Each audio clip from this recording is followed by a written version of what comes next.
मौन रहना सीखो, क्योंकि मौन केवल चुप रहने का नाम नहीं है। यह आत्मा की गहराई से जुड़ा एक ऐसा साधन है जो मनुष्य को उसकी वास्तविक शक्ति से मिलवाता है। जब मनुष्य मौन होता है तो उसका मन शब्दों की भीड़ से मुक्त हो जाता है और भीतर की आवाज सुनाई देने लगती है। कृष्ण कहते हैं, जो अपने मन को जीत लेता है वही संसार को जीत सकता है, और मन को जीतने का पहला मार्ग है मौन। मौन कोई कमजोरी नहीं बल्कि सबसे बड़ी ताकत है। जब तुम किसी विवाद में फंसते हो, जब लोग तुम्हें नीचा दिखाने की कोशिश करते हैं, जब परिस्थितियां तुम्हें उकसाती हैं, तब यदि तुम मौन रह जाते हो तो समझो तुमने आधी जीत वहीं पाली। क्योंकि प्रतिक्रिया देना आसान है, लेकिन मौन रहकर सहना और फिर सही समय पर सत्य को सामने आने देना, यह केवल धैर्यवान और समझदार लोग ही कर सकते हैं। बिना मांगे सब मिलता है, यह भी कृष्ण का गहरा संदेश है। जब तुम्हारा मन शांत होता है, जब तुम मौन साधना करते हो, तब तुम ईश्वर की कृपा के पात्र बन जाते हो। जीवन में जो कुछ भी सच में तुम्हारा है वह तुम्हें समय पर अवश्य मिलेगा। लेकिन उनके हृदय में जो मौन भक्ति थी वही उन्हें सच्चा मिलन दे गई। इसी प्रकार जब तुम मौन रहते हो और विश्वास करते हो कि ईश्वर तुम्हारे जीवन का संचालन कर रहे हैं, तो धीरे धीरे तुम्हें वह सब मिलने लगता है जिसकी तुम्हें जरूरत है। मौन साधना का अर्थ यह नहीं कि तुम जीवन से भाग जाओ या लोगों से दूर हो जाओ। इसका अर्थ है शब्दों की अनावश्यक भीड़ से अपने मन को मुक्त करना। अधिक बोलना, बहस करना, तर्क वितर्क में उलझना, दूसरों को नीचा दिखाने के लिए अपनी वाणी का दुरुपयोग करना, यह सब ऊर्जा की बर्बादी है। और जब ऊर्जा बर्बाद होती है तो मनुष्य थक जाता है, निराश हो जाता है। लेकिन जब वही ऊर्जा मौन में संग्रहित होती है तो वह शक्ति में बदल जाती है। यही शक्ति तुम्हें सही समय पर सही निर्णय लेने में मदद करती है। कृष्ण गीता में कहते हैं, योगी वही है जो मौन में आनंद पाता है, जो भीतर से तृप्त है और जिसे बाहरी वस्तुओं की कोई लालसा नहीं। यही मौन का रहस्य है। जब तुम भीतर से शांत हो जाते हो तब बाहर का शोर तुम्हें विचलित नहीं करता, और जब मनुष्य विचलित नहीं होता तभी वह अपने जीवन की सच्चाई को पहचान पाता है। मौन से जन्म लेती है श्रद्धा, श्रद्धा से जन्म लेता है धैर्य, धैर्य से जन्म लेता है विश्वास, और विश्वास से जन्म लेती है वह स्थिति जब तुम्हें बिना मांगे सब मिलने लगता है। सोचो, एक बीज जब मिट्टी में दबा दिया जाता है तब वह कोई आवाज नहीं करता, कोई मांग नहीं करता। वह बस मौन रहकर मिट्टी की नमी, सूर्य की किरण और समय की प्रतीक्षा करता है, और सही समय आने पर वही बीज विशाल वृक्ष में बदल जाता है। यदि बीज मिट्टी से बार बार यह कहे, मुझे पानी दे दो, मुझे धूप दे दो, मुझे बड़ा कर दो, तो क्या वह वृक्ष बन पाएगा? नहीं, वह मौन में ही अपनी यात्रा पूरी करता है। ठीक उसी प्रकार इंसान को भी जीवन में मौन का अभ्यास करना चाहिए। लोग अक्सर सोचते हैं, अगर हम मांगेंगे नहीं तो हमें मिलेगा कैसे? लेकिन सच्चाई यह है कि मांगने से मिलने वाली चीज अस्थायी होती है। जो चीज बिना मांगे मिलती है वही स्थायी होती है, क्योंकि वह ईश्वर की कृपा होती है।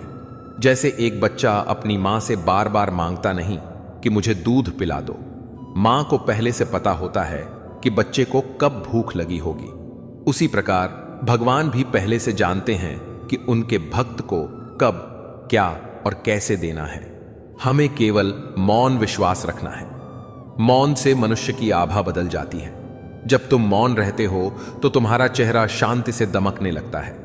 तुम्हारी उपस्थिति ही लोगों को आकर्षित करने लगती है। तुम्हें शब्दों की आवश्यकता नहीं रहती। तुम्हारा मौन ही लोगों के दिलों को छूने लगता है। यही तो कृष्ण का जादू था। वे बांसुरी बजाते थे लेकिन अधिकतर समय मौन ही रहते थे। उनकी मौन मुस्कान ही लोगों के जीवन को बदल देती थी। इसलिए जीवन में मौन रहना सीखो और याद रखो, बिना मांगे सब मिलेगा। बस धैर्य रखो, श्रद्धा रखो और कृष्ण पर पूर्ण विश्वास रखो। मौन रहना एक साधना है, और साधना कभी भी आसान नहीं होती। हर बार जब तुम्हें कोई उकसाता है, हर बार जब कोई तुम्हारे बारे में गलत बोलता है, हर बार जब परिस्थितियां तुम्हें क्रोध दिलाती हैं, तब तुम्हारा मन तुरंत प्रतिक्रिया देना चाहता है। लेकिन वहीं पर परीक्षा होती है। अगर तुम उस क्षण मौन रह गए तो समझ लो कि तुमने खुद पर विजय पा ली। यही आत्मनियंत्रण है, यही असली तपस्या है। कृष्ण कहते हैं, मनुष्य अपने शब्दों से ही बंध जाता है और मौन से ही मुक्त हो जाता है। शब्दों का भार बहुत बड़ा होता है। एक गलत शब्द रिश्तों को तोड़ सकता है। एक गलत वाक्य वर्षों की मेहनत को मिट्टी में मिला सकता है। लेकिन मौन किसी को चोट नहीं पहुंचाता। मौन रिश्तों को बचा लेता है। मौन इंसान को भीतर से मजबूत बना देता है। सोचो, जब द्रौपदी को अपमानित किया जा रहा था, सभा में कितने लोग थे? सबके पास शब्द थे, लेकिन किसी ने उनका प्रयोग नहीं किया। और वहीं मौन बैठे कृष्ण ही थे, जिन्होंने बिना कुछ कहे अपनी शक्ति से द्रौपदी की लाज बचाई। इस घटना से यह सीख मिलती है कि मौन केवल शब्द ना बोलने का नाम नहीं है। मौन वह शक्ति है जो सही समय पर प्रकट होती है। जब तुम मौन रहते हो, तब भीतर की आवाज तुम्हें मार्ग दिखाने लगती है। हर प्रश्न का उत्तर तुम्हें अपने अंदर से मिलने लगता है। यही कारण है कि आर्षि मुनि योगी साधु हमेशा मौन को साधते थे। वे जानते थे कि मौन से मन स्थिर होता है और स्थिर मन ही ब्रह्म ज्ञान को ग्रहण कर सकता है। बिना मांगे सब मिलेगा। इस सत्य को समझना भी उतना ही महत्वपूर्ण है। भगवान कभी किसी को खाली नहीं छोड़ते। वे पिता भी हैं, माता भी हैं, मित्र भी हैं, और पिता माता कभी अपने बच्चे को भूखा नहीं रखते। एक छोटा बच्चा अगर बोल भी ना पाए तो भी मां समझ जाती है कि उसके बच्चे को क्या चाहिए। उसी प्रकार ईश्वर हमारे मौन संकेतों को समझ लेते हैं। हमें बार बार मांगने की आवश्यकता ही नहीं है। अक्सर हम सोचते हैं कि अगर हम अपनी इच्छाएं भगवान से नहीं कहेंगे तो वह पूरी नहीं होंगी। लेकिन कृष्ण कहते हैं, जो भक्त केवल मेरा ध्यान करता है, मैं स्वयं उसकी हर जरूरत का ध्यान रखता हूं। जब अर्जुन ने युद्ध भूमि में अपना धनुष नीचे रख दिया और कहा, हे माधव, मैं कुछ नहीं कर सकता, तब कृष्ण ने उसका संपूर्ण जीवन संभाल लिया। अर्जुन ने मांगा नहीं, बस समर्पण किया, और देखो, वही अर्जुन इतिहास का सबसे महान योद्धा कहलाया। इसका अर्थ यही है कि तुम्हें हर समय अपनी इच्छाएं शब्दों में प्रकट करने की आवश्यकता नहीं है। मौन समर्पण ही पर्याप्त है। जब तुम मौन होकर ईश्वर पर विश्वास रखते हो, तब तुम्हें बिना मांगे ही सब मिलता है। मौन में एक अद्भुत आकर्षण है। जब तुम मौन साधते हो तो तुम्हारे भीतर ऊर्जा का संचय होने लगता है। यही ऊर्जा धीरे धीरे तुम्हारे चारों ओर एक आभा मंडल बना देती है। फिर तुम्हें कुछ मांगने की जरूरत ही नहीं होती। लोग स्वयं तुम्हारे पास आकर सहायता करने लगते हैं। परिस्थितियां स्वयं तुम्हारे पक्ष में बदलने लगती हैं। और यही मौन का चमत्कार है। याद रखो, अधिक बोलने वाला व्यक्ति अक्सर खाली रह जाता है, लेकिन मौन रहने वाला व्यक्ति भीतर से समृद्ध होता है। अधिक बोलना मन को बाहर की ओर खींचता है, जबकि मौन मन को भीतर की ओर ले जाता है। और जब मन भीतर की ओर जाता है तो उसे असली सुख मिलता है। कृष्ण के जीवन को देखो, वे कभी अपने लिए कुछ नहीं मांगते थे। नंदलाल ने कभी गोकुल की गलियों में लोगों से कहा नहीं कि मुझे प्रेम दो, फिर भी सब उन्हें दिल से चाहते थे। वे मौन मुस्कान से ही सबका दिल जीत लेते थे। यही मौन प्रेम का रहस्य है। जब तुम प्रेम के लिए नहीं मांगते, तभी सच्चा प्रेम तुम्हें मिलता है। इसीलिए कृष्ण का संदेश यही है, मौन रहना सीखो और विश्वास रखो कि बिना मांगे सब मिलेगा। क्योंकि जो तुम्हारा है वह तुम्हें अवश्य मिलेगा, चाहे पूरी दुनिया उसके खिलाफ क्यों ना हो। और जो तुम्हारा नहीं है वह लाख मांगने पर भी नहीं मिल सकता। जीवन में मौन केवल बाहर की चुप्पी नहीं है, यह भीतर की स्थिरता है। बाहर का मौन तो हर कोई रख सकता है, लेकिन असली साधना तब है जब मन भी शांत हो जाए। मन में विचारों का तूफान चलता रहे और होठ चुप रहे, यह अधूरा मौन है। परंतु जब मन भी स्थिर हो जाए, जब विचार धीरे धीरे शांत होने लगे, तब सच्चे मौन की अनुभूति होती है। यही मौन मनुष्य को परमात्मा के निकट ले जाता है। राधा और गोपिकाएं बिना कुछ सुने ही सब सुन लेती थीं। यह मौन प्रेम का जादू था। मनुष्य का सबसे बड़ा भ्रम यह है कि उसे सब कुछ बोलकर, मांगकर, जताकर पाना है। लेकिन सच्चाई यह है कि जीवन में जो सबसे महत्वपूर्ण होता है वह बिना कहे ही मिलता है। जैसे हवा बिना मांगे हमें सांस देती है, सूरज बिना मांगे प्रकाश देता है, धरती बिना मांगे फल और अन्न देती है, उसी प्रकार भगवान भी बिना मांगे सब कुछ देते हैं। लेकिन शर्त यह है कि हमें मौन विश्वास रखना होगा। अगर हम बार बार शोर मचाएंगे, शिकायत करेंगे, गुस्सा करेंगे, तो हमारा मन ही हमें अंधा कर देगा और हम वह देख ही नहीं पाएंगे जो भगवान पहले से दे रहे हैं। मौन हमें यह देखने की क्षमता देता है कि हमारे पास पहले से कितना है।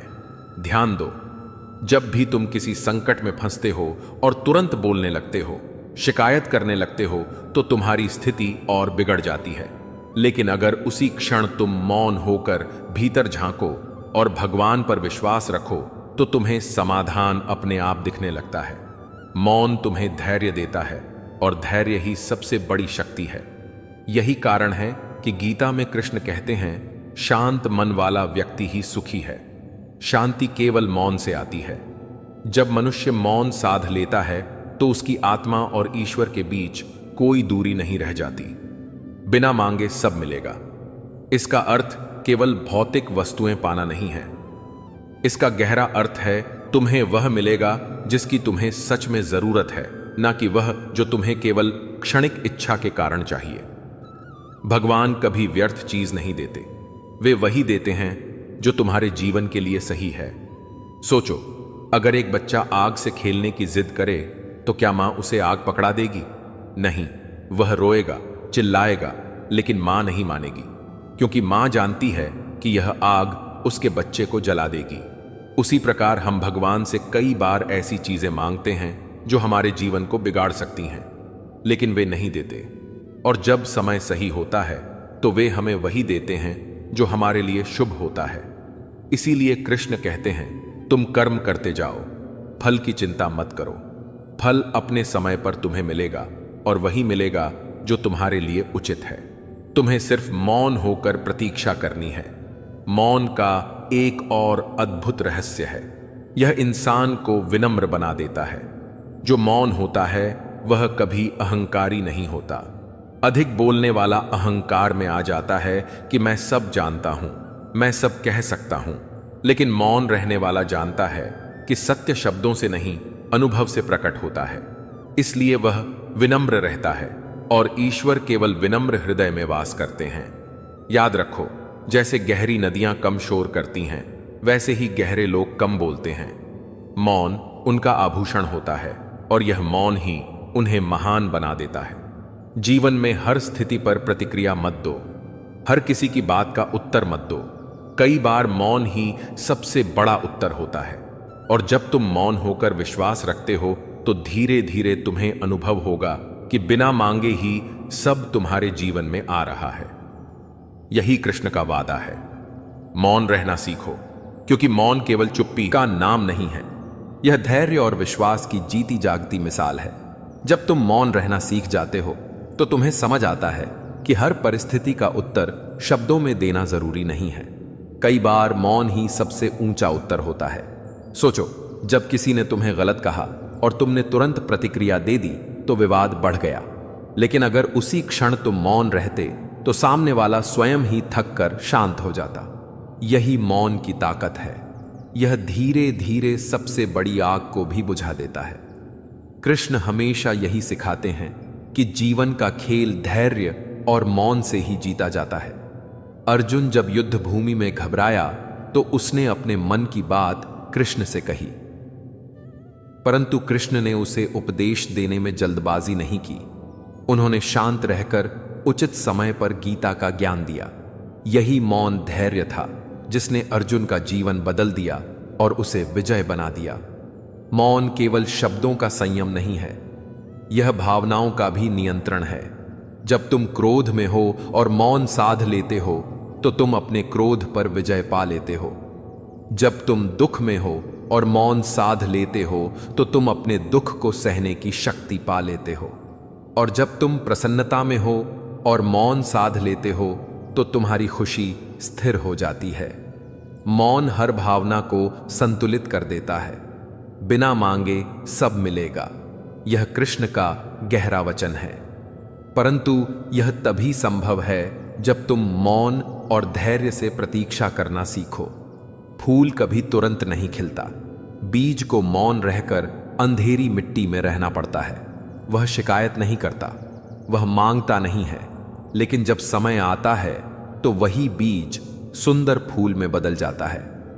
उसी तरह जब तुम मौन साधते हो तो तुम्हारे जीवन में सही समय पर सही चीजें प्रकट होती हैं। कृष्ण पर विश्वास करो। अगर उन्होंने तुम्हें इस धरती पर भेजा है तो तुम्हारी हर जरूरत पहले से तय है। तुम्हें कब क्या मिलेगा, किसके द्वारा मिलेगा, कैसे मिलेगा, सब उनकी योजना में लिखा हुआ है। तुम्हें केवल इतना करना है कि मौन होकर उस योजना पर भरोसा रखना है। मौन से भक्ति गहरी होती है। जो भक्त मौन होकर ध्यान करता है उसका मन ईश्वर से जुड़ जाता है। शब्दों से की गई प्रार्थना कभी कभी केवल औपचारिकता बन जाती है, लेकिन मौन ध्यान से की गई प्रार्थना हृदय तक पहुंचती है और वही भगवान तक भी पहुंचती है। सोचो, जब गोपियां कृष्ण को याद करती थीं तो वे हमेशा शब्दों से प्रार्थना नहीं करती थीं। वे मौन होकर अपने हृदय से कृष्ण का स्मरण करती थीं और उसी मौन स्मरण से उन्हें कृष्ण का सानिध्य मिलता था। यही रहस्य है। मौन रहो और विश्वास रखो, तब तुम्हें बिना मांगे सब मिलेगा, और जो मिलेगा वह तुम्हारे लिए सबसे श्रेष्ठ होगा। जीवन की सबसे बड़ी गलतियों में से एक यह है कि हम जल्दीबाजी में मांग लेते हैं, जबकि सच्चा भक्त मौन रहकर कहता है, हे प्रभु, मुझे वही दो जो मेरे लिए सबसे अच्छा है, और फिर ईश्वर वही देते हैं जो उसके जीवन को पूर्ण बना सके। इसलिए मौन रहना सीखो। मौन तुम्हें धैर्य देगा, मौन तुम्हें शक्ति देगा, मौन तुम्हें विश्वास देगा, और मौन तुम्हें वह सब देगा जिसकी तुम्हें जरूरत है बिना मांगे। यही कृष्ण का मार्ग है, यही जीवन का सबसे बड़ा रहस्य है। मौन का सबसे बड़ा वरदान यह है कि यह तुम्हें भीतर से गहराई में उतरने की शक्ति देता है। जब तुम चुप रहते हो तो तुम्हारे कान केवल दूसरों की आवाज नहीं बल्कि अपनी आत्मा की आवाज भी सुनने लगते हैं। मौन वह दर्पण है जिसमें तुम स्वयं को साफ साफ देख पाते हो, और जो व्यक्ति स्वयं को पहचान लेता है उसे संसार की कोई शक्ति हिला नहीं सकती। जीवन की बहुत सी समस्याएं इसलिए बढ़ती हैं क्योंकि हम हर बात का उत्तर शब्दों से देना चाहते हैं। कोई हमें गलत कहे तो तुरंत प्रतिकार करना चाहते हैं, कोई हमें नीचा दिखाए तो तुरंत खुद को सही साबित करना चाहते हैं। लेकिन यही सबसे बड़ी भूल है। जो सच्चाई है उसे समय खुद प्रकट कर देता है, और जो झूठ है उसे समय खुद मिटा देता है। ऐसे में हमें केवल मौन रहना है और धैर्य रखना है। कृष्ण स्वयं इसका सर्वोत्तम उदाहरण है। जब वे मथुरा गए और कंस ने उन्हें अपमानित करने की कोशिश की, तब भी कृष्ण ने जल्दबाजी नहीं की।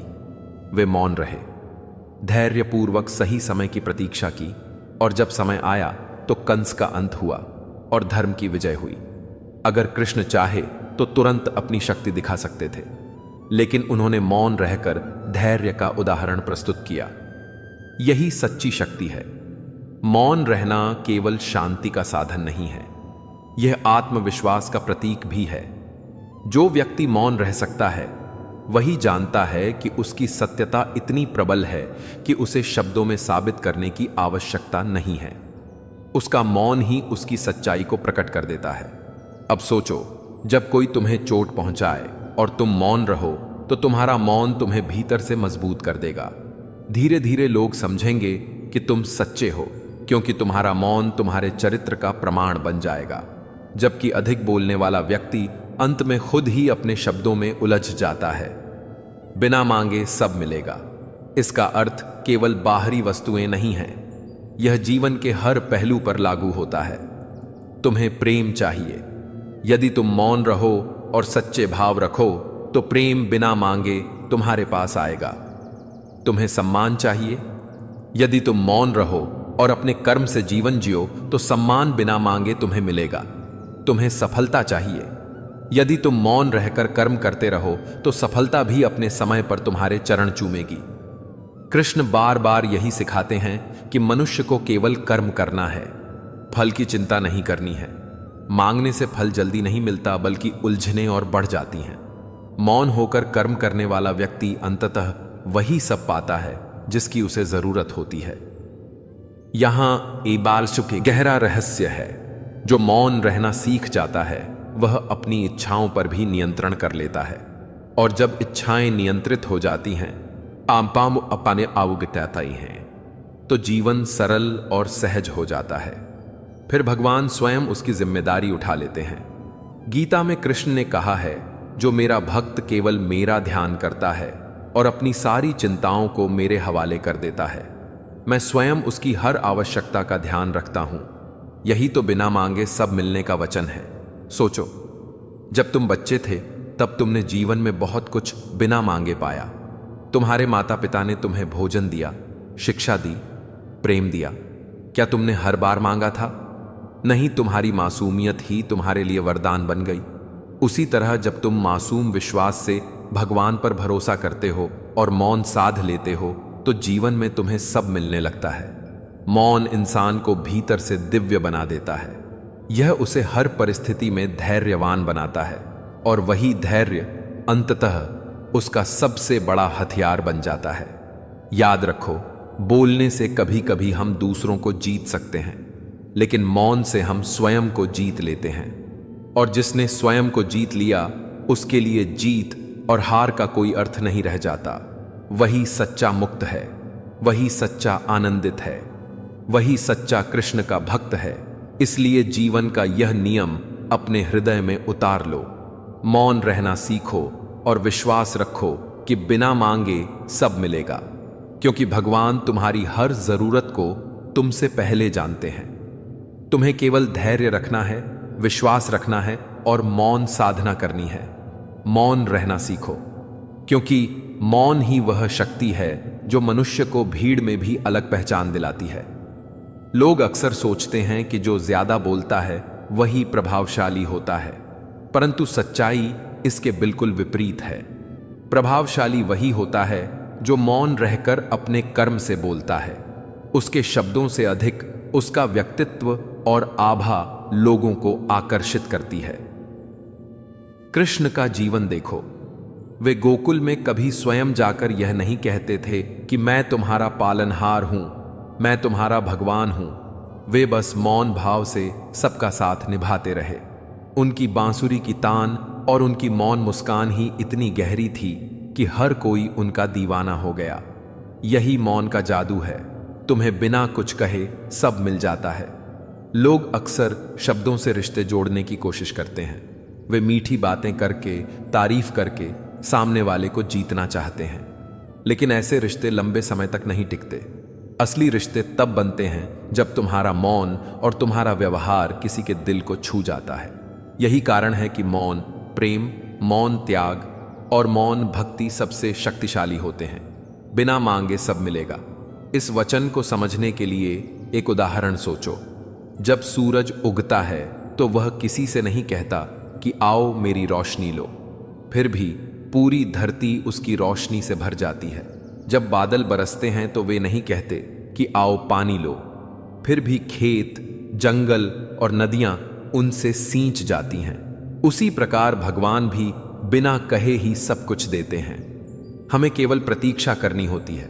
ध्यान दो, जब तुम जल्दी में मांगते हो तो तुम्हें वही मिलता है जो उस समय तुम्हारे हाथ में आता है, लेकिन जब तुम मौन रहकर धैर्य रखते हो तो तुम्हें वही मिलता है जो तुम्हारे लिए सर्वश्रेष्ठ होता है।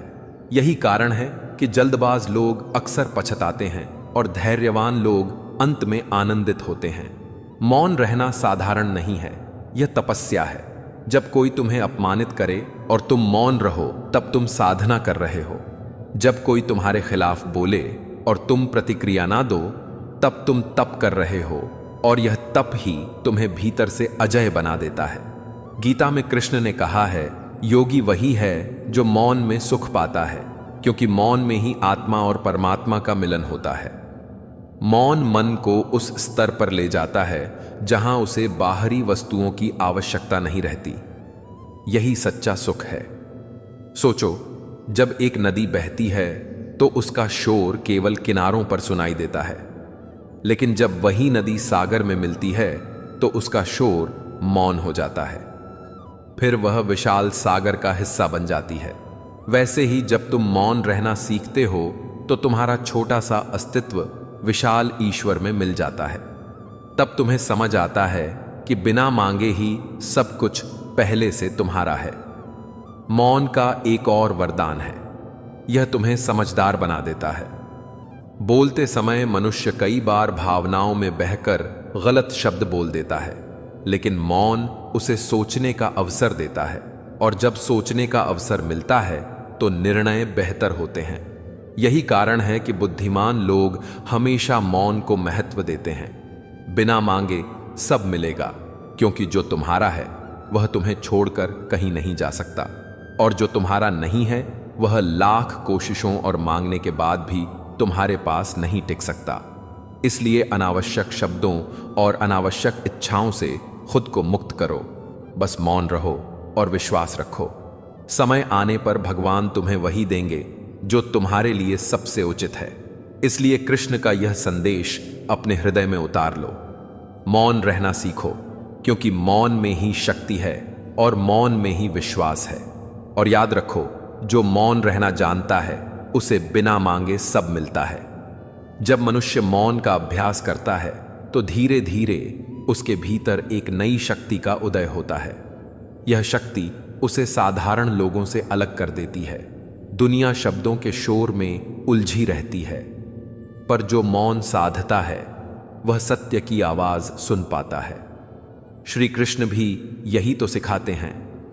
जब युद्ध भूमि में अर्जुन व्याकुल होकर बार बार प्रश्न पूछ रहा था, तब कृष्ण मुस्कुरा रहे थे। वे जानते थे कि जब अर्जुन मौन होगा तभी गीता का अमृत उसके हृदय में उतर पाएगा। शब्द केवल बाहर तक पहुंचते हैं, मौन भीतर तक उतरता है। मौन रहना यह नहीं है कि आप हर परिस्थिति में चुप रह जाए। इसका अर्थ है कि आप भीतर से स्थिर हो, आपकी प्रतिक्रियाएं नियंत्रित हो। जब कोई आपको अपमानित करे और आप मुस्कुराकर मौन रह जाए तो समझिए कि आप जीत चुके हैं, क्योंकि मौन वहां सबसे बड़ी ढाल है। शब्दों से आप विवाद बढ़ा सकते हैं, लेकिन मौन से आप विवाद को समाप्त कर सकते हैं। मनुष्य जब मौन रहना सीखता है तब वह यह भी अनुभव करता है कि जीवन में बिना मांगे कितना कुछ मिलने लगता है। यही कृष्ण का सिद्धांत है। भक्ति और विश्वास के साथ मौन रहो, बाकी मैं संभाल लूंगा। हम प्रायः सोचते हैं कि हमें हर चीज मांगनी चाहिए, धन, सुख, मान, पद, संबंध, परंतु कृष्ण कहते हैं तुम मौन रहो, अपने कर्म करते रहो और भरोसा रखो। जो तुम्हारे लिए है वह अपने आप तुम्हारे पास आएगा। जैसे गंगा अपनी धारा से कभी रुकती नहीं, वैसे ही जो आपके नसीब में है वह मौन साधक को खोजते हुए चला आता है। मौन साधना व्यक्ति को चुंबक बना देती है। वह किसी से कुछ कहे बिना आकर्षण का केंद्र बन जाता है। लोग उसकी ओर खींचते चले आते हैं। यही कारण है कि महापुरुष अक्सर मौन साधते हैं। उनके पास सब कुछ बिना मांगे पहुंचता है। कृष्ण कहते हैं, जब तुम मौन साधोगे तब संसार तुम्हें परखने आएगा। लोग तुम्हें उकसाएंगे, तुम्हें चोट पहुंचाएंगे ताकि तुम मौन तोड़ो।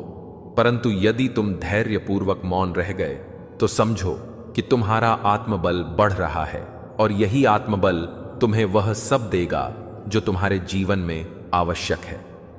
मौन का अभ्यास हर किसी के लिए आसान नहीं होता। मन हर क्षण बोलना चाहता है, तर्क करना चाहता है, अपनी बात मनवाना चाहता है। परंतु जब मनुष्य यह समझ लेता है कि सच्चा बल मौन में है, तब वह अपने भीतर की शक्ति को पहचानने लगता है। श्री कृष्ण कहते हैं, मौन रहो और देखो, मैं तुम्हारे लिए सब व्यवस्थित कर दूंगा। तुम मांगो मत, क्योंकि मांगने से संकेत मिलता है कि तुम मुझ पर विश्वास नहीं कर रहे। विश्वास करो और मौन रहो, मैं तुम्हें बिना मांगे सब दूंगा। जैसे अर्जुन ने अंततः मौन होकर कृष्ण की गीता सुनी, वैसे ही हमें भी जीवन की गीता सुनने के लिए मौन होना होगा। जो मौन है वही जीवन के रहस्यों को समझ सकता है। मौन साधक को कभी हार नहीं मिलती, उसके लिए हर कठिनाई कृष्ण के आशीर्वाद का रूप बन जाती है। मौन केवल शब्दों का अभाव नहीं है, यह तो आत्मा की भाषा है। जब इंसान मौन होता है तब वह स्वयं को सुन पाता है। यही कारण है कि संत, ऋषि और ज्ञानी पुरुष अक्सर जंगल, गुफाओं और नदी किनारे मौन साधना करते थे।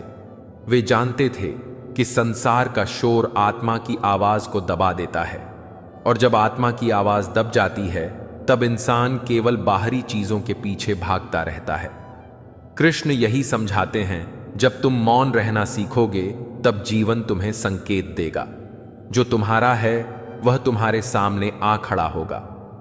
तुम्हें ना दौड़ना पड़ेगा, न गिड़गिड़ाना पड़ेगा। मौन साधना मनुष्य को धैर्य सिखाती है। धैर्य ही वह चाबी है जिससे हर बंद दरवाजा खुल जाता है। मौन का अभ्यास हमें यह भी सिखाता है कि किस समय बोलना है और किस समय नहीं। जब इंसान हर बात पर प्रतिक्रिया देता है तब उसका मन अशांत हो जाता है, लेकिन जब वह मौन का अभ्यास करता है तब वह समझ पाता है कि कौन सी बात उसके लिए महत्वपूर्ण है और कौन सी व्यर्थ। इसी विवेक से जीवन में स्थिरता आती है। सोचो, जब द्रौपदी का चीरहरण हो रहा था तब उसने अंत में मौन होकर केवल कृष्ण को पुकारा। उसने शब्दों में कुछ नहीं मांगा, केवल मौन भाव से सरेंडर कर दिया, और उस मौन सरेंडर में ही चमत्कार हुआ। कृष्ण ने बिना मांगे ही उसे असीम आबरू प्रदान की। यही संदेश है, मौन रहना सीखो, बिना मांगे सब मिलेगा। मौन साधक कभी अकेला नहीं होता, उसका मौन उसे सीधे ईश्वर से जोड़ देता है, और जब ईश्वर साथ हो तो संसार में कुछ भी असंभव नहीं। यही कारण है कि मौन को शक्ति कहा गया है। बोलने से कभी कभी हम अपना बल खो देते हैं, लेकिन मौन से हम अपना बल अर्जित करते हैं। कृष्ण बार बार गीता में कहते हैं, आत्म संयम ही सच्चा योग है, और आत्म संयम का पहला कदम है मौन। मौन से मनुष्य अपने भीतर के तूफानों को शांत करता है। जब भीतर शांति होती है तभी बाहर की दुनिया भी व्यवस्थित दिखने लगती है। मौन रहना सीखना मतलब यह नहीं कि हम कभी बोले ही नहीं, बल्कि यह कि जब भी बोले तो शब्द अमृत बने, व्यर्थ का शोर ना हो। और यह कला केवल मौन साधक को आती है।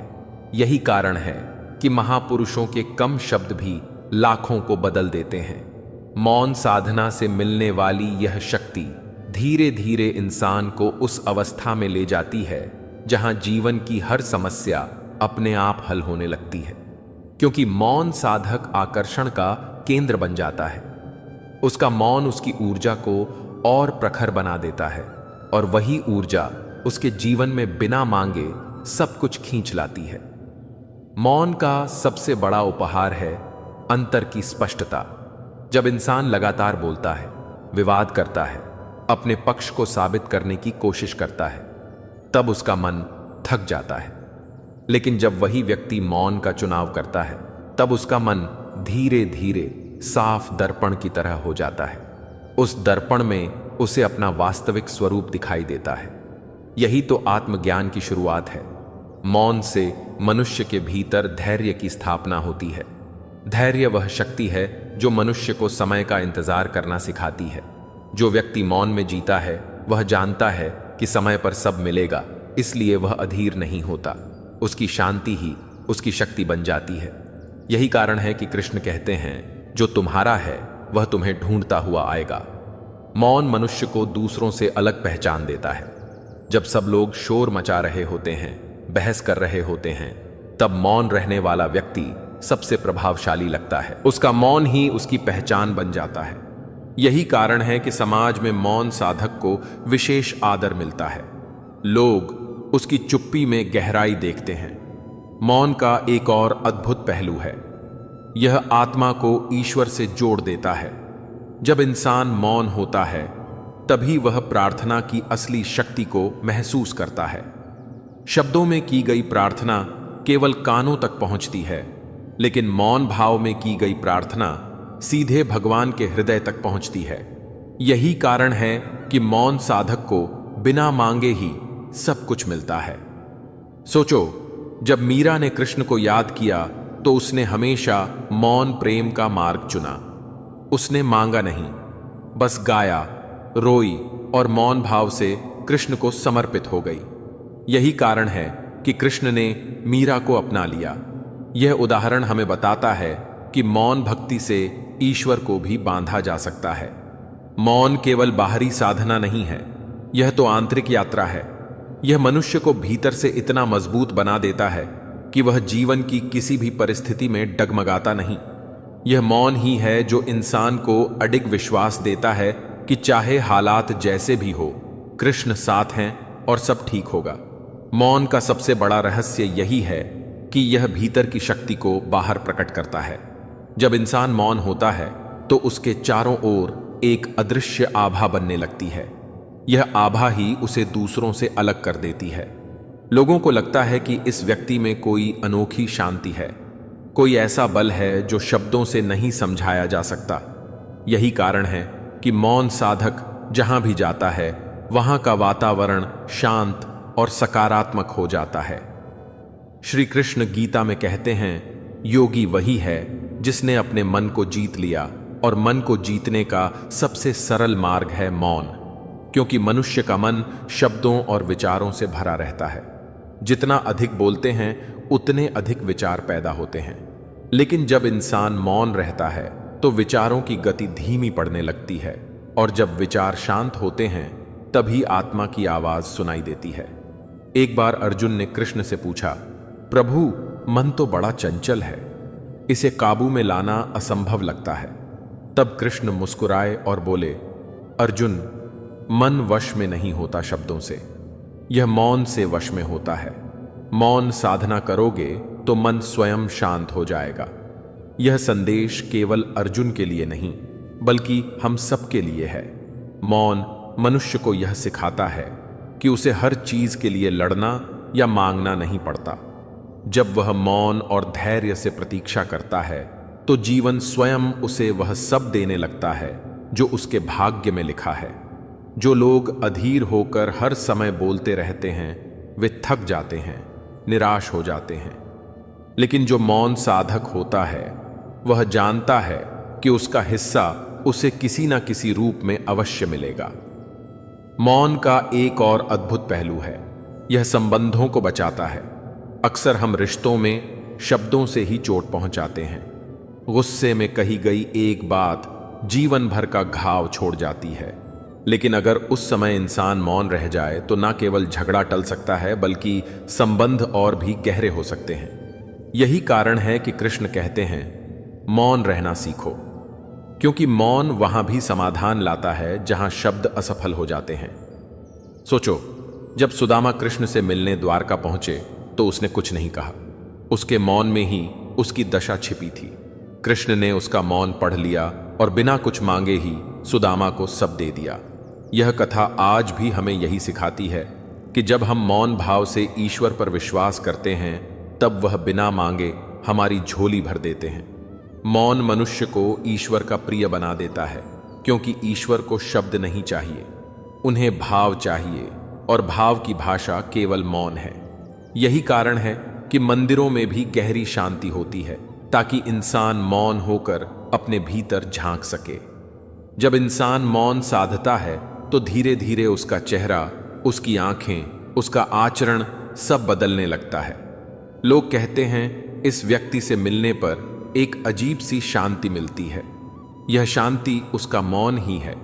यही मौन उसे वह सब दिला देता है जिसके लिए लोग जीवन भर भागते रहते हैं।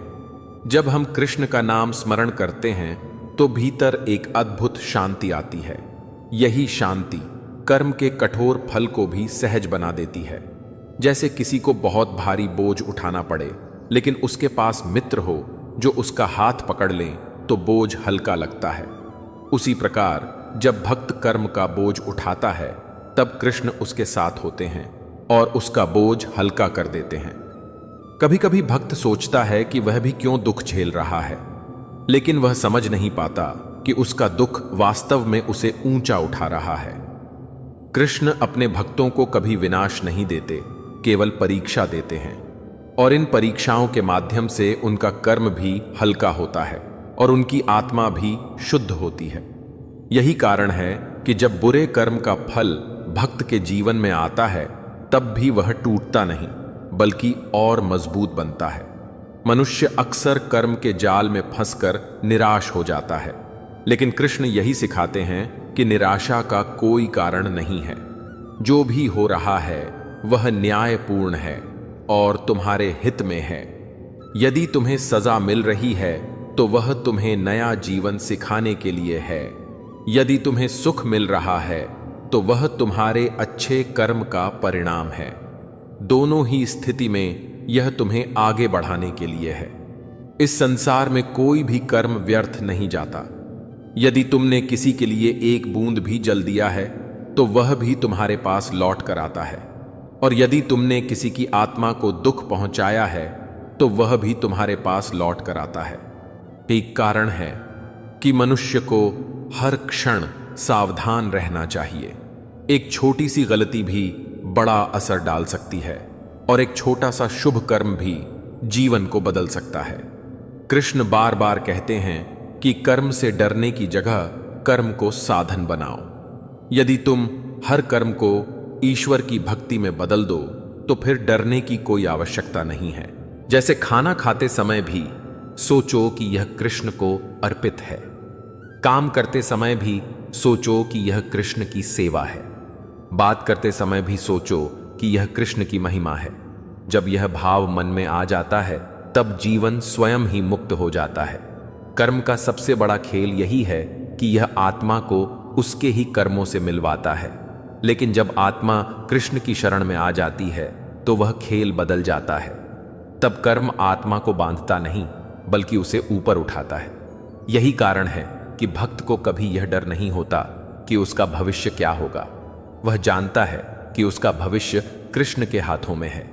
मनुष्य को यही समझना चाहिए कि कर्म से भागकर कोई रास्ता नहीं है, लेकिन कर्म को ईश्वर की शरण में रखकर चलने से यह जीवन बोझ नहीं, बल्कि एक साधना बन जाता है।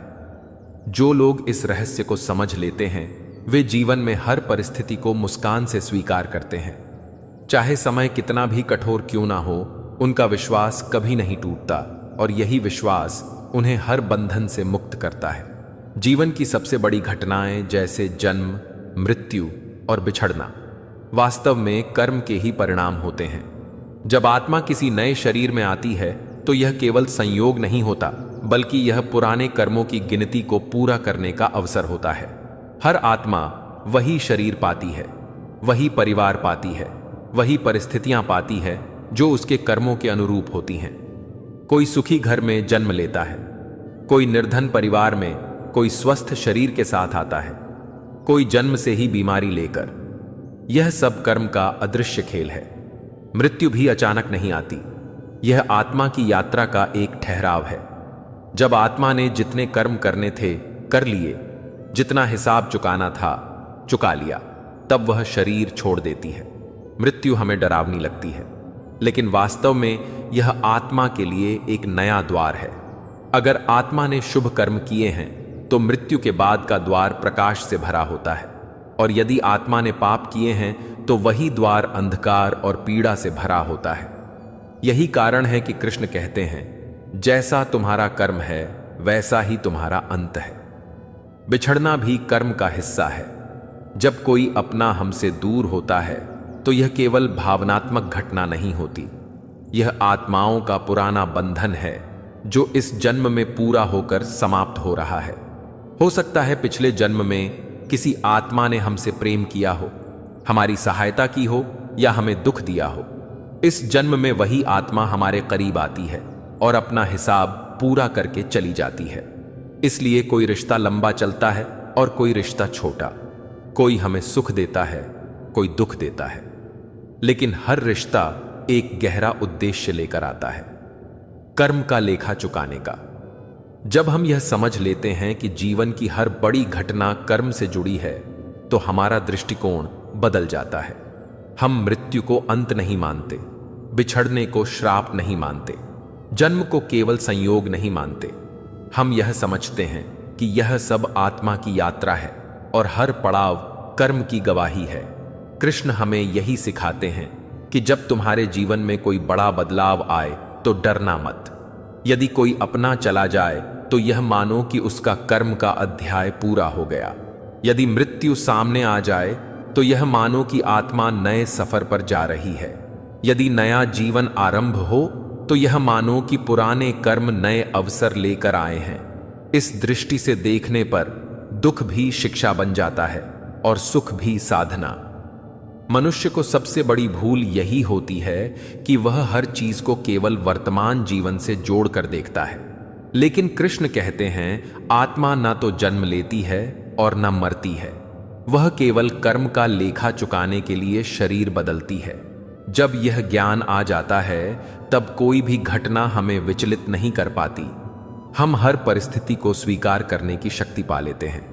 यही कारण है कि भक्त जब मृत्यु को देखता है तो रोता नहीं, बल्कि प्रभु का नाम लेकर प्रार्थना करता है, क्योंकि वह जानता है कि आत्मा कृष्ण के चरणों में शरण पाएगी। यही कारण है कि भक्त जब बिछड़न देखता है तो टूटता नहीं, बल्कि यह मान लेता है कि यह रिश्ता जितना होना था उतना ही रहा।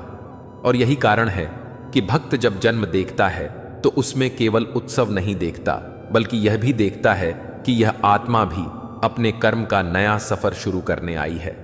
कर्म का यह रहस्य जितना गहरा है उतना ही सुंदर भी है। जब हम इसे समझ लेते हैं तब जीवन के दुख हमें तोड़ते नहीं, बल्कि हमारी आत्मा को और परिपक्व बनाते हैं। जब हम इसे नहीं समझते तब हर दुख हमें बोझ लगता है। इसलिए कृष्ण ने कहा, ज्ञान सबसे बड़ा धन है। जो जान लेता है कि कर्म ही सब कुछ है, वही सच्चा ज्ञानी है। कर्म का हिसाब हमेशा बड़े बड़े हादसों या चमत्कारों के रूप में सामने नहीं आता। कई बार यह बहुत साधारण घटनाओं में छिपा होता है, पर मनुष्य उसे पहचान नहीं पाता। कोई अचानक अपमानित हो जाता है, किसी की मेहनत बेकार चली जाती है, किसी को छोटा सा धोखा मिल जाता है, किसी के साथ मामूली सी दुर्घटना हो जाती है। यह घटनाएं देखने में छोटी लगती हैं, लेकिन यह सब कर्म के गहरे हिसाब का हिस्सा होती हैं।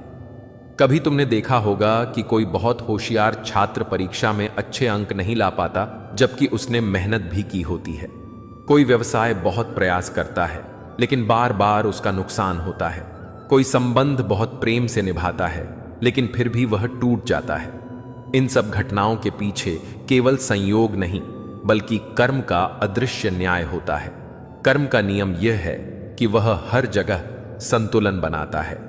यदि तुमने किसी का हक छीना है तो समय आएगा जब तुम्हारा हक भी तुमसे छीन जाएगा। यदि तुमने किसी को अपमानित किया है तो समय आएगा जब तुम्हें भी वही अपमान सहना पड़ेगा।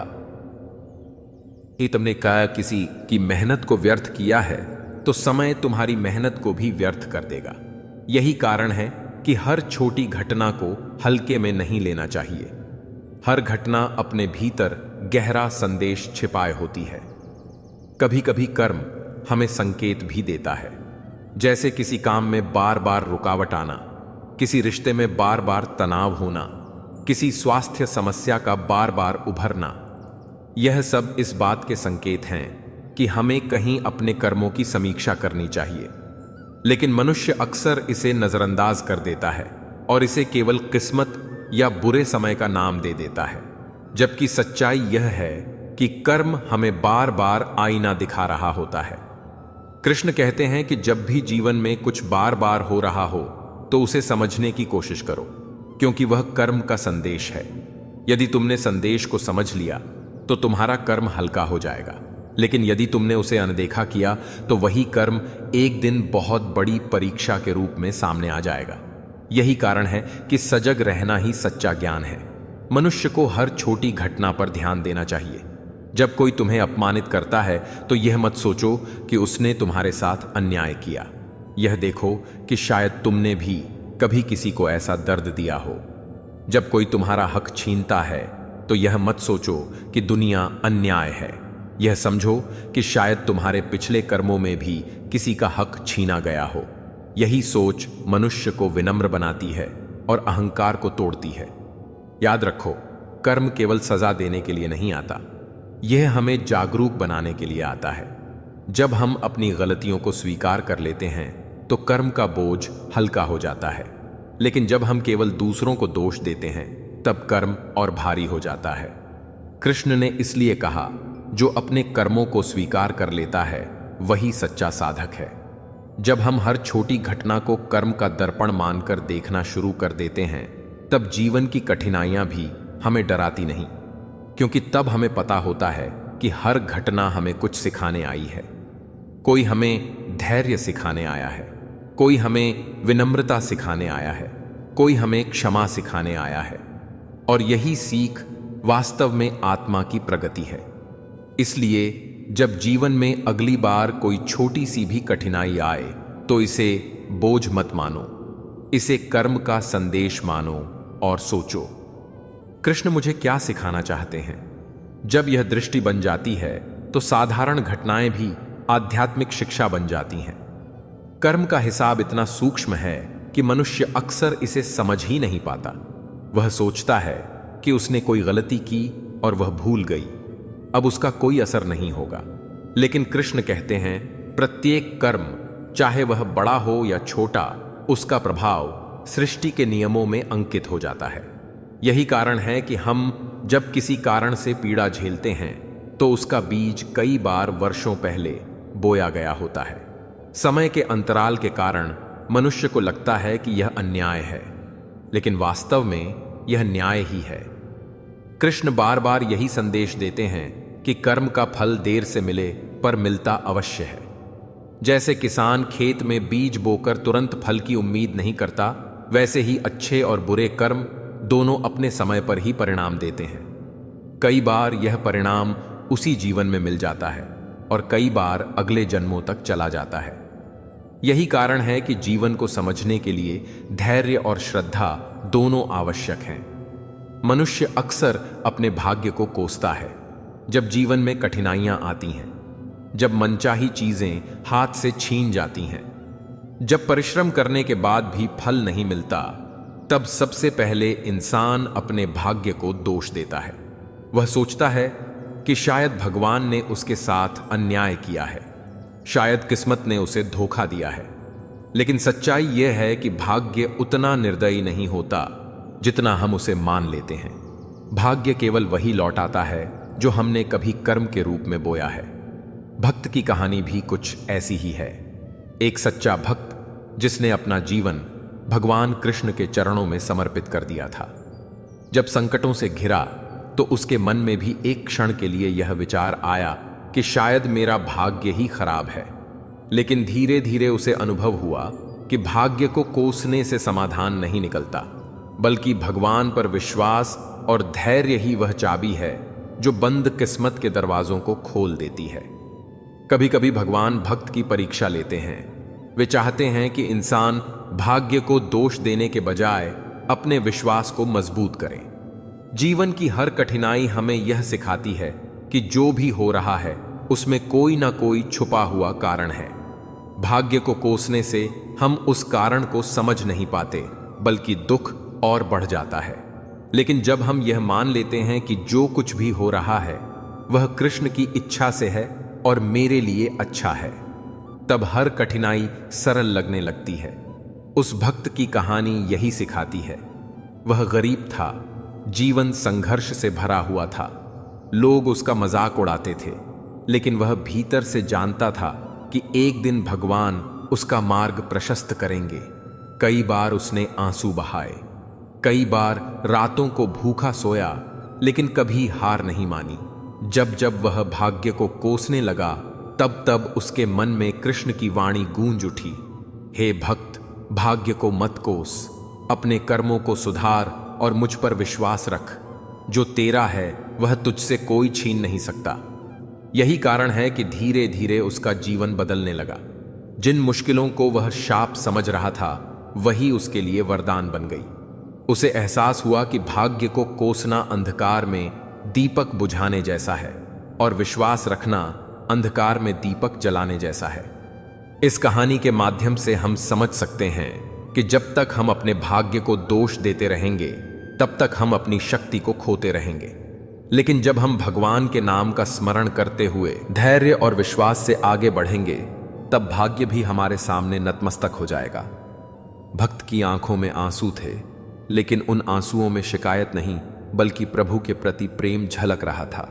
उसने अपने जीवन में जो भी कठिनाई देखी थी उसने उसे और अधिक भगवान के करीब ला दिया था। लोग पूछते, तू क्यों भाग्य को दोष नहीं देता? तेरी गरीबी, तेरी परेशानियां, तेरा संघर्ष, क्या यह सब तेरे भाग्य का दोष नहीं है? वह मुस्कुराकर कहता, भाग्य मेरा शत्रु नहीं है, यह तो भगवान का दिया हुआ एक मार्ग है। यदि मैं इसे दोष दूंगा तो भगवान की ही इच्छा को दोष दूंगा, और क्या मैं अपने कृष्ण को दोष दे सकता हूं? यही तो फर्क है एक साधारण इंसान और एक सच्चे भक्त में। साधारण इंसान कठिनाई आते ही भाग्य को कोसता है, भगवान को भुला देता है, लेकिन भक्त कठिनाई को भगवान की परीक्षा मानता है और हर पीड़ा को प्रसाद समझकर स्वीकार करता है। कृष्ण स्वयं गीता में कहते हैं, हे अर्जुन, सुख दुख क्षण भंगुर है। जैसे रथुइये बदलती हैं वैसे ही जीवन में परिस्थितियां बदलती रहती हैं। बुद्धिमान वही है जो इन परिस्थितियों से विचलित नहीं होता। यही शिक्षा भक्त ने अपने जीवन में उतार ली थी। जब भूख से पेट जलता था तब भी उसने कृष्ण का नाम जपना नहीं छोड़ा। जब लोग उसका मजाक उड़ाते थे तब भी उसने मुस्कुराकर कहा, ठीक है, भाग्य आज मेरा साथ नहीं दे रहा, पर मेरा कृष्ण तो हमेशा मेरे साथ है। धीरे धीरे उसकी श्रद्धा ने ही उसके जीवन में परिवर्तन लाना शुरू किया। वह गांव का सबसे गरीब इंसान था, लेकिन उसी गांव का सबसे संतुष्ट इंसान भी था, और यही संतोष उसके लिए वरदान बन गया। लोग देखते कि इतना निर्धन होकर भी यह भक्त इतना प्रसन्न कैसे रहता है।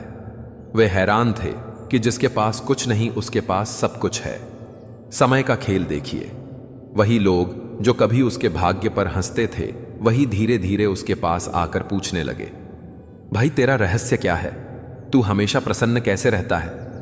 भक्त ने सरलता से उत्तर दिया, मेरा रहस्य यही है कि मैं भाग्य को दोष नहीं देता। जो भी मिला है उसे भगवान का प्रसाद मानता हूं। जो छीन गया उसे भगवान की इच्छा मानकर छोड़ देता हूं, और जो आने वाला है उस पर भरोसा रखता हूं कि वह मेरे लिए उचित होगा। उसका जीवन धीरे धीरे गांव वालों के लिए प्रेरणा बन गया। लोग समझने लगे कि भाग्य को कोसने से जीवन हल्का नहीं होता बल्कि और भारी हो जाता है। जब हम दोष देते हैं तो मन की शांति चली जाती है, और जब मन अशांत होता है तब हम सही निर्णय नहीं ले पाते। लेकिन जब हम धैर्य रखते हैं, जब हम भगवान की इच्छा को स्वीकार करते हैं, तब जीवन स्वयं आसान लगने लगता है। कृष्ण का यही संदेश है, मनुष्य अपने कर्मों का स्वामी है, भाग्य केवल परिणाम है। यदि तुम कर्म में विश्वास रखो और मुझ पर आस्था रखो तो भाग्य भी तुम्हारा सेवक बन जाएगा। भक्त ने इस सत्य को अपने जीवन में जीकर दिखाया। धीरे धीरे उसकी कठिनाइयां कम होने लगीं, उसे काम मिलने लगा, लोग उसकी इज्जत करने लगे, और सबसे बड़ी बात, उसके मन का संतोष ही उसे सबसे अमीर इंसान बना गया। इस कहानी का सार यही है, भाग्य को कोसना अंधकार में दीवारें खोजने जैसा है। कुछ नहीं मिलेगा, केवल चोट लगेगी, लेकिन भगवान को याद करना दीपक जलाने जैसा है। राह खुद दिखने लगेगी। एक रात भक्त नदी किनारे बैठा था। आकाश में चमकते सितारों को निहारते हुए उसके मन में विचार आया, लोग कहते हैं मेरा भाग्य खराब है, लेकिन अगर सच में मेरा भाग्य खराब होता तो क्या मुझे कृष्ण का नाम जपने का अवसर मिलता? क्या मेरी सांसें कृष्ण के भजन से जुड़ पाती? क्या मेरी आंखें उनके स्वरूप की कल्पना कर पाती? उसका हृदय भर आया। उसने हाथ जोड़कर आकाश की ओर देखा और कहा, प्रभु, यदि यही मेरा भाग्य है तो मैं इसे भी धन्यवाद देता हूं, क्योंकि इसने मुझे आपके चरणों में ला खड़ा किया। उसकी यह भावना ही उसे महान बना रही थी, क्योंकि जिसे दुख में भी भगवान का आभार व्यक्त करने की आदत हो जाए, उसके जीवन से अंधकार कब का मिट जाता है। कृष्ण ने भी गीता में कहा है, जो मेरे भक्त दुख में भी मुझे नहीं भूलता, वही मेरा सच्चा भक्त है। भक्त ने यह अनुभव अपने जीवन से पाया था। उसने देखा कि जब जब वह भाग्य को कोसने बैठता, उसका मन भारी हो जाता, लेकिन जब जब वह कृष्ण का नाम लेकर हृदय से आभार व्यक्त करता, उसका मन हल्का हो जाता। धीरे धीरे उसने तय कर लिया कि चाहे कैसी भी परिस्थिति आए, मैं भाग्य को दोष नहीं दूंगा। गांव वाले उसकी इस अद्भुत शांति को देखकर दंग रह जाते। वे पूछते, अरे तेरा घर टूटा फूटा है, खाने को मुश्किल से मिलता है, कपड़े भी पुराने हैं, फिर भी तू हमेशा मुस्कुराता क्यों है? भक्त जवाब देता, क्योंकि मैं जानता हूं कि यह सब अस्थाई है। यह शरीर, यह धन, यह गरीबी सब समय के साथ बदल जाएगा, लेकिन जो नहीं बदलेगा वह है कृष्ण का नाम। और जब तक मेरे होठों पर कृष्ण है, तब तक मैं सबसे अमीर हूं। धीरे धीरे उसके इस दृष्टिकोण ने पूरे गांव को बदल दिया। अब लोग जब कठिनाई में पड़ते तो भाग्य को दोष देने के बजाय उसके पास जाते। वह उन्हें धैर्य की सीख देता, प्रभु का नाम लेने की प्रेरणा देता। कई बार वह कहता, भाग्य को दोष देना ऐसे है जैसे कोई बीज बोकर पानी ना दे और फिर कहे कि पेड़ क्यों नहीं उगा। मित्रों, भाग्य को दोष मत दो, अपने कर्म को सुधारो, भगवान पर भरोसा रखो, फल अपने आप मिलेगा। समय बीता। भक्त की जीवन यात्रा में उतार चढ़ाव आते रहे, लेकिन उसका मन कभी विचलित नहीं हुआ। एक बार गांव में भयंकर अकाल पड़ा, लोग भूख से तड़प उठे, सब भाग्य को कोसने लगे। हे भगवान, हमसे ऐसा अन्याय क्यों? लेकिन भक्त ने गांव वालों को एकत्र किया और कहा, यह समय कोसने का नहीं, यह समय साथ मिलकर जीने का है। हम जो थोड़ा बहुत है उसे बांटेंगे और जो नहीं है उसके लिए प्रभु पर विश्वास रखेंगे। गांव वालों ने उसकी बात मानी। सबने मिलकर अपना थोड़ा थोड़ा अनाज साझा किया। आश्चर्य यह हुआ कि जिस अनाज को सब अपर्याप्त मान रहे थे, वही महीनों तक सबको जीवित रख सका। लोग समझ गए कि यह कृष्ण की कृपा है, और तब गांव वालों ने स्वीकार किया कि वास्तव में भाग्य को दोष देने से कुछ नहीं मिलता, लेकिन विश्वास और एकता से असंभव भी संभव हो जाता है। भक्त की यह कहानी दूर दूर तक फैल गई। लोग कहने लगे, यह वही है जिसे सब दुर्भाग्यशाली कहते थे, लेकिन वास्तव में यही सबसे भाग्यशाली है, क्योंकि इसने भगवान को पा लिया। प्रिय श्रोताओं, यही तो सच्चाई है। भाग्य को कोसना आसान है, लेकिन भगवान पर विश्वास करना कठिन है, और जो इस कठिनाई को स्वीकार कर लेता है, वही जीवन का वास्तविक विजेता बनता है। समय ने करवट बदली। गांव में फिर से विपत्ति आ गई। इस बार महामारी फैली, लोग बीमार पड़ने लगे, घर घर मातम छा गया। हर कोई डर और निराशा में डूबा हुआ था। जो कल तक भाग्य को कोसते थे, वे आज और अधिक चीख चीख कर कहते, हमारा भाग्य शापित है, भगवान ने हमें त्याग दिया है। लेकिन भक्त अब भी शांत था। उसके पास न कोई दवा थी, न धन, न शक्ति। फिर भी उसने हिम्मत नहीं हारी। वह हर बीमार के घर जाकर पानी पिलाता, सांत्वना देता और सबसे बढ़कर कृष्ण का नाम जपने को कहता। वह लोगों से कहता, भाइयों और बहनों, यह समय भाग्य को कोसने का नहीं है, यह समय कृष्ण का नाम लेने का है। यदि हम भाग्य को दोष देंगे तो हमारी आत्मा और कमजोर हो जाएगी, लेकिन यदि हम कृष्ण पर भरोसा करेंगे तो हमारी आत्मा मजबूत होगी और यह संकट भी पार हो जाएगा। लोग शुरू में उसका मजाक उड़ाते, कहते, क्या तेरे भजन से बीमारी दूर हो जाएगी? क्या तेरे कृष्ण दवा बनाकर देंगे? भक्त मुस्कुराकर जवाब देता, दवा भी भगवान ही देता है और धैर्य भी भगवान ही देता है। यदि हम भाग्य को कोसेंगे तो दवा भी असर नहीं करेगी, लेकिन यदि हम विश्वास रखेंगे तो मामूली दवा भी चमत्कार कर देगी। धीरे धीरे लोग उसकी बातों से प्रभावित होने लगे। वे भी कृष्ण का नाम लेने लगे, और आश्चर्य यह हुआ कि जिनके मन से भय दूर हो गया, उनकी स्थिति सुधरने लगी, मानो कृष्ण स्वयं उनके भीतर शक्ति भर रहे हों। लेकिन भक्त की सबसे कठिन परीक्षा तब आई जब उसका अपना इकलौता बेटा बीमार पड़ा। गांव वालों ने कहा, अब देखेंगे तू भाग्य को दोष देता है या नहीं। तेरे बच्चे की जान पर बनी है, तेरे कृष्ण कहां हैं? भक्त ने बेटे का माथा सहलाते हुए आंसुओं से कहा, कृष्ण मेरे हृदय में है, जो होगा उनकी इच्छा से होगा। यदि मेरा बेटा बच गया तो वह उनकी कृपा होगी, यदि वह चला गया तो भी मैं भाग्य को दोष नहीं दूंगा, क्योंकि मैं जानता हूं कि वह कृष्ण की गोद में सुरक्षित रहेगा। गांव वाले दंग रह गए। ऐसा धैर्य उन्होंने पहले कभी नहीं देखा था। भक्त पूरी रात बेटे के पास बैठा रहा। वह रोया भी, लेकिन हर आंसू में नाम लिया, हरे कृष्ण हरे कृष्ण। सुबह का सूरज निकला। बेटे की तबीयत सुधरने लगी। जिस बच्चे को लोग मरने की कगार पर मान चुके थे, वह धीरे धीरे स्वस्थ होने लगा। गांव वाले इसे देखकर हैरान रह गए। उन्होंने कहा, यह चमत्कार है, तेरे कृष्ण ने तेरी भक्ति का उत्तर दिया। भक्त ने विनम्रता से कहा, यह मेरा नहीं विश्वास का चमत्कार है। यही कारण है कि मैं भाग्य को कभी दोष नहीं देता, क्योंकि भाग्य को दोष देने से हम विश्वास खो देते हैं, और विश्वास खोने वाला मनुष्य भगवान से भी दूर हो जाता है। उस दिन से पूरा गांव बदल गया। लोग अब कठिनाइयों में भाग्य को दोष देने के बजाय कृष्ण का नाम लेने लगे। वे समझ गए कि भाग्य केवल एक बहाना है, असली शक्ति भगवान पर विश्वास और अपने कर्मों में निहित है। भक्त का जीवन एक सच्चाई बन गया, जिसने गरीबी में भी आभार सीखा, जिसने पीड़ा में भी भगवान को धन्यवाद दिया, और जिसने अपनी सबसे बड़ी परीक्षा में भी भाग्य को दोष नहीं दिया, वही वास्तव में संसार के लिए प्रकाश पुंज बन गया। प्रिय श्रोताओं, यही कथा हमें सिखाती है, भाग्य को कोसना हमें और अंधकार में ले जाता है, लेकिन भगवान पर भरोसा हमें प्रकाश की ओर ले जाता है। जिस दिन हम समझ लेंगे कि हर परिस्थिति में एक छुपा हुआ वरदान है, उस दिन से हमारा जीवन बदल जाएगा। जब जीवन में दुख आता है तो हम तुरंत कहते हैं, मेरी किस्मत खराब है। पर क्या कभी यह सोचा कि यह दुख हमारे ही पिछले कर्मों का परिणाम है?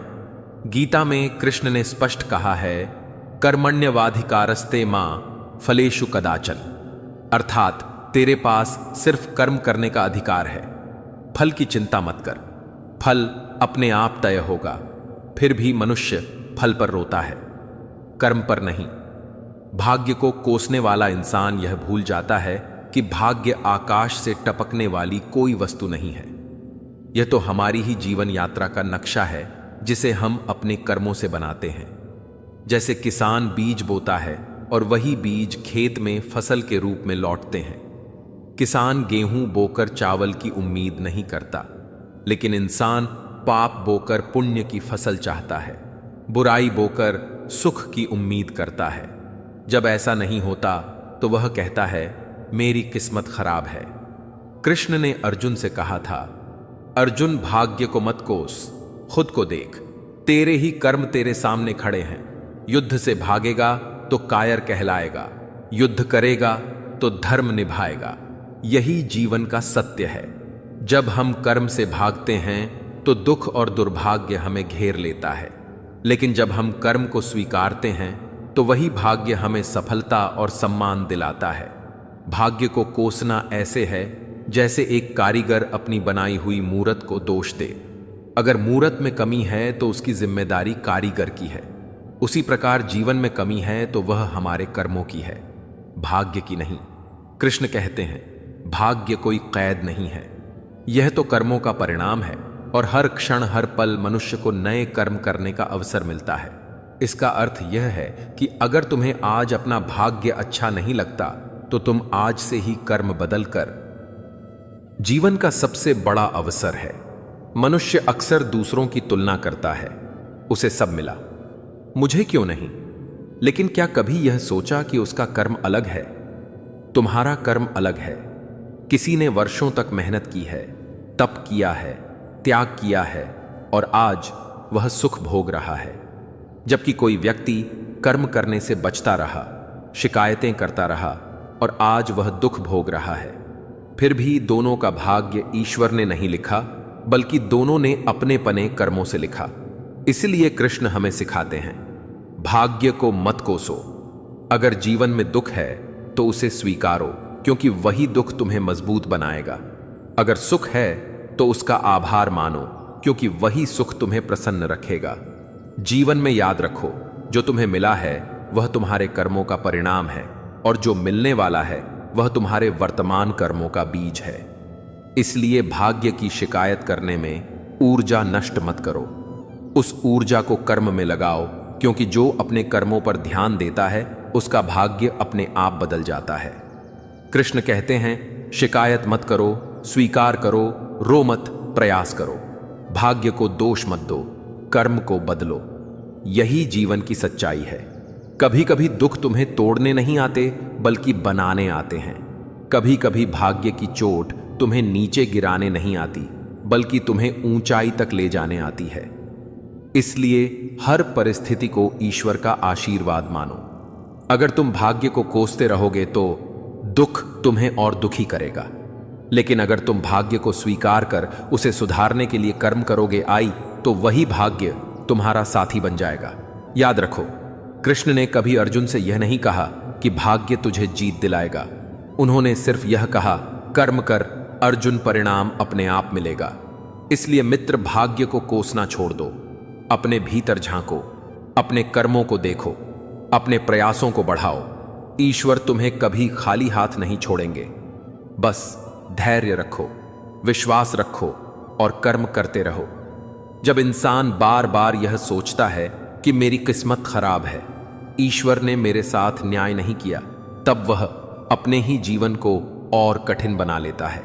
क्योंकि ध्यान दीजिए, जो व्यक्ति लगातार भाग्य को दोष देता है वह कभी अपने प्रयासों पर ध्यान नहीं देता। उसका मन शिकायतों में डूबा रहता है, और शिकायत करने वाला मन कभी समाधान नहीं ढूंढ पाता। श्री कृष्ण गीता में कहते हैं, उदतात्मात्मानम, यानी मनुष्य को स्वयं ही अपने जीवन को उठाना होता है। कोई दूसरा आकर उसका भाग्य नहीं बदलता। अगर अर्जुन युद्ध भूमि में बैठकर सिर्फ यही सोचता कि मेरे भाग्य में जीत नहीं है, तो वह कभी योद्धा कहलाने लायक भी नहीं होता। लेकिन जब उसने कृष्ण की वाणी सुनी और कर्म को चुना, तभी उसका भाग्य चमका। सोचो, अगर कृष्ण भी यह कहते कि अर्जुन तेरा भाग्य खराब है, तू हार जाएगा, तो क्या होता? लेकिन कृष्ण ने कहा, अर्जुन भाग्य तुझे नहीं चलाता, तेरे कर्म तुझे जलाते हैं। उठ खड़ा हो और कर्म कर। यही संदेश हर इंसान के लिए है। भाग्य को कोसना उस दीपक की तरह है जिसे जलाया तो गया है, लेकिन उसे हवा से ढक दिया गया है। रोशनी जल रही है पर उसका प्रकाश बाहर नहीं आ पा रहा। उसी प्रकार कर्म करने की शक्ति हर मनुष्य में होती है, परंतु जो लोग किस्मत को दोष देते रहते हैं वे उस शक्ति का प्रकाश कभी बाहर आने ही नहीं देते। एक साधारण कहानी समझो। एक किसान के 2 बेटे थे। दोनों के पास बराबर जमीन थी। एक बेटा रोज मेहनत करता, खेत में पानी देता, निराई करता और बीज बोता। दूसरा बेटा आलसी था, बैठा बैठा यही कहता, मेरी किस्मत खराब है, मेरे खेत में फसल नहीं होगी। समय बीता। पहले बेटे के खेत में फसल लहलहाई, दूसरे के खेत में बंजर पड़ा रहा। तब भी दूसरा बेटा यही कहता रहा, देखो मेरी किस्मत खराब है। सोचो, क्या सचमुच किस्मत खराब थी या कर्म? यही तो जीवन का रहस्य है। कृष्ण कहते हैं, मनुष्य जैसा सोचता है वैसा ही बन जाता है। अगर तुम सोचते रहोगे कि किस्मत खराब है तो जीवन भी वैसा ही अनुभव कराओगे। पर अगर तुम सोचोगे कि मैं अपने कर्म से सब बदल सकता हूं, तो यही विचार तुम्हें ऊंचाइयों तक ले जाएगा। भाग्य को कोसने से मन कमजोर होता है, और कमजोर मन कभी सही निर्णय नहीं ले पाता। जैसे एक नाविक अगर तूफान को कोसता रहे कि हवा खराब है, तो वह नाव को किनारे तक नहीं ले जा पाएगा। लेकिन अगर वही हवा का उपयोग करके दिशा बदलना सीखे, तो तूफान भी उसे किनारे तक पहुंचा देगा। यही भाग्य है। यह बाधा भी है और साधन भी। यह तुम्हारे नजरिए पर निर्भर करता है। मनुष्य अक्सर यह भूल जाता है कि भाग्य कभी स्थिर नहीं रहता। आज जो दुख है वह कल सुख में बदल सकता है। आज जो कठिनाई है वही कल सफलता का कारण बन सकती है। बस आवश्यक है धैर्य और विश्वास। कृष्ण यही सिखाते हैं, धैर्य रखो और कर्म करते रहो, भाग्य अपने आप बदल जाएगा। जब जीवन में कठिनाई आती है, तब इंसान सोचता है कि यह ईश्वर ने मेरे साथ अन्याय किया। लेकिन क्या यह सच है? नहीं। सच यह है कि कठिनाई हमें सिखाने आती है। वह हमें मजबूत बनाती है, हमें झकझोरती है कि हम अपने भीतर की शक्ति को पहचानें। भाग्य की मार असल में आशीर्वाद होती है, पर हम उसे शाप समझ बैठते हैं। कभी कभी सोचो, अगर जीवन में कोई कठिनाई ही ना आती तो क्या तुम मेहनत करते? क्या तुम अपने भीतर की क्षमता को जगाते? नहीं। इंसान तब तक अपनी शक्ति को नहीं पहचानता जब तक जीवन उसे झोर ना दे। इसलिए जब भाग्य चोट करता है तब शिकायत मत करो, बल्कि सोचो, यह मुझे कुछ सिखाने आया है। कृष्ण कहते हैं, भाग्य पर विश्वास मत करो, प्रयास पर विश्वास करो, क्योंकि भाग्य वही है जो तुम्हारे कर्मों का फल है और कर्म तुम्हारे हाथ में है। इसलिए ध्यान दो, भाग्य को दोष देने से बेहतर है कि कर्म को सुधारो। प्यारे भक्त, मनुष्य अपने जीवन में कितने ही मार्गों पर चलता है, लेकिन जब वह धर्म से भटकता है, जब वह सत्य को छोड़कर असत्य की राह पकड़ लेता है, जब वह अपने स्वार्थ के लिए दूसरों को कष्ट देने लगता है, तब वह अनजाने में ही देता है।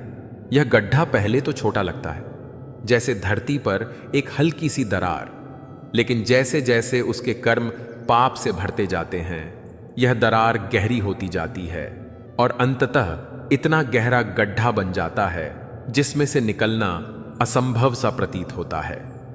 भक्त, तुम सोचते होंगे कि पाप तो बस बड़े बड़े अपराध करने से होता है, हत्या, छल, चोरी, विश्वासघात। लेकिन मैं कहता हूं, पाप केवल कर्म से ही नहीं बल्कि विचार से भी जन्म लेता है।